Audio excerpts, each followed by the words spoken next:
Hi friends, good evening. இந்த நாள் உங்கள் எல்லாருக்கும் இனிய நாளாக அமையட்டும். இன்றைக்கி ஒரு சிம்பிளான லஞ்ச் தான் எங்கள் வீட்டில் என்னென்னு பார்க்கலாம். இன்றைக்கி எங்கள் வீட்டில் ஒரு சின்ன காமெடி ஆகி போச்சு. என்னென்னு பார்த்தீங்கன்னா, எப்போதும் பானையில் தான் சாதம் வடிப்பேன். இன்றைக்கி குக்கரில் அதிகமாக தண்ணி வச்சு சாதம் குக்கர்லேருந்தே வடிச்சிடலாம் அப்படின்னு சொல்லிவிட்டு கொஞ்சம் அதிகமாக தண்ணி வச்சேன். அதாவது டபுள் பங்கு தண்ணி வச்சு எப்போதும் போல் சவுண்ட் விட்டு எடுத்தால் அவ்வளோ தண்ணிக்கும் சாதம் சரிக்கு சமமாகிடுச்சு. உதிரி உதிரியாக இல்லாமல் ஸ்டிக்கி ஆகிடுச்சு. அதுக்கப்புறம் சாம்பார் பார்த்திங்கன்னா மாங்காயும் கத்திரிக்காயும் போட்ட சாம்பார். இப்போ சாம்பார் மட்டும் கொஞ்சம் தனியாக ஊற்றிக்கலாம். அதுக்கப்புறம் கொஞ்சமாக பிரண்டை துவையலை நம்ம தினமுமே சாதம் சாப்பிடும்போது நம்ம எடுத்துக்கிட்டோம்னா, சில பேர்லாம் பசி எடுக்கலாம்பாங்க பார்த்தீங்களா, அவங்களுக்குலாம் நல்லா பசி எடுக்கும். அது மட்டும் இல்லை, நமக்கு ஜாயின்ஸ் பெயினுக்கு ரொம்ப ரொம்ப நல்லது. எலும்புக்கும் சரி நரம்பு சரி பிரண்டை ரொம்ப ரொம்ப நல்லது. ஸோ நம்ம தினமுமே ஃபுட்டில் பிரண்டை துவையல் கொஞ்சம் கொஞ்சம் எடுத்துக்கிறது ரொம்ப நல்லது. ஈவினிங் ஸ்நாக்ஸ்க்காக கொண்டக்கடலை ஊற வச்சுருக்கிறேன். இப்போ நம்ம இந்த உருளைக்கிழங்கை எப்படி செய்யலான்னு பார்க்கலாம். ரொம்ப சிம்பிளாக பண்ணால் ஆனால் டேஸ்ட் நல்லாயிருக்கும். உருளைக்கிழங்கை நம்ம ஒரே சைஸில் நம்ம கட் பண்ணி எடுத்துக்கலாம். க்யூபாக நம்ம அழகாக கட் பண்ணி எடுத்துக்கலாம். அதை தண்ணியில் போட்டு நல்லா கழுவி எடுத்துக்கலாம். இப்போ ஸ்டவ் ஆன் பண்ணி நம்ம ஒரு பேன் வச்சுக்கிட்டு, பேன் சூடானதும் நம்ம ஒரு 3-4 ஸ்பூன் எண்ணெய் ஊற்றிக்கலாம். எண்ணெய் சூடானதுமே ஒரு 1/4 ஸ்பூன் கடுகு உளுத்தம்பருப்பு அதில் போட்டு தாளிச்சிக்கலாம். கடுகு உளுத்தம்பருப்பு போட்டு பொரிஞ்ச உடனே நம்ம கருவேப்பிலை ஒரு கொத்து போட்டுக்கலாம்.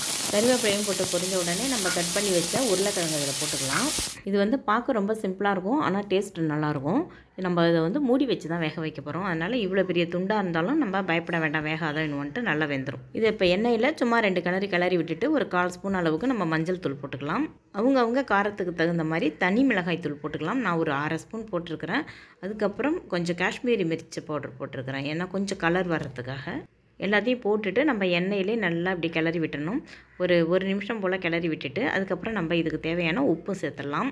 நான் சின்ன ஸ்பூனில் ஒரு 3/4 ஸ்பூன் அளவுக்கு உப்பு சேர்த்துருக்கேன். இப்போ நம்ம உப்பையும் சேர்த்து இது நல்லா கிளறி விட்டுட்டு தீயை ரொம்ப ரொம்ப சன்னமாக வச்சிடணும். இப்போ ஒரு மூடி போட்டு மூடி வச்சிட்டோம்னா ஒரு நிமிஷத்துக்கு ஒரு தடவை கரெக்டாக ஒரு தடவை எடுத்து இப்படி கிளறி விட்டுட்டே இருந்தோம்னு வச்சிங்களேன், நல்லா சாஃப்டாக வெந்துடும். வெளியில் கிறிஸ்பியாக இருக்கும்.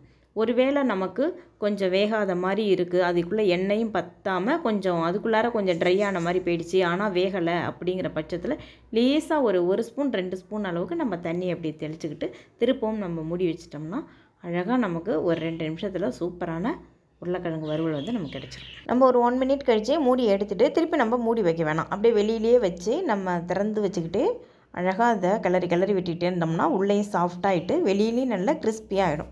இப்போ பாருங்கள், வெளியில் நல்லா கிறிஸ்பியாகிடுச்சு, உள்ளேயும் நல்லா சாஃப்டாக வெந்துருச்சு. இந்த டைமில் வேணால் நம்ம ஒரு 2-3 பல் பூண்டை எடுத்து நசுக்கி போட்டுக்கிட்டால் நல்லா வாசமாக இருக்கும். நம்ம ஃபைனலாக இதில் கொத்தமல்லி தழை போட்டு இறக்குனாலும் இறக்கலாம், இல்லை கஸ்தூரி மேத்தி போட்டு இறக்குனாலும் இறக்கலாம். ரெண்டுமே சூப்பராக இருக்கும். கஸ்தூரி மேத்தி என்கிட்ட காலி ஆகிடுச்சு, வாங்கணும். ஸோ நான் இன்றைக்கி கஸ்தூரி மேத்தி போடல, இல்லாட்டி இதில் நான் கஸ்தூரி மேத்தி போட்டு இறக்கியிருப்பேன். இப்போ சுட சோறு போட்டுக்கலாம். உருளைக்கிழங்கு வறுவல் வச்சுக்கலாம். நெக்ஸ்ட்டு கத்திரிக்காய் மாங்காவும் போட்ட சாம்பார், அப்புறம் தயிர், அதுக்கப்புறம் பிரண்டை துவையல். இவ்வளோ தான் இன்றைக்கி எங்கள் வீட்டு லஞ்சு. இந்த வீடியோ உங்களுக்கு பிடிச்சிருந்ததுனா லைக் பண்ணுங்கள், உங்கள் ஃப்ரெண்ட்ஸ் அண்ட் ஃபேமிலிஸ்க்கு ஷேர் பண்ணுங்கள், சப்போர்ட் பண்ணுங்கள். சேனலை மறந்துடாமல் சப்ஸ்கிரைப் பண்ணுங்கள். தேங்க்ஸ் ஃபார் வாட்சிங்.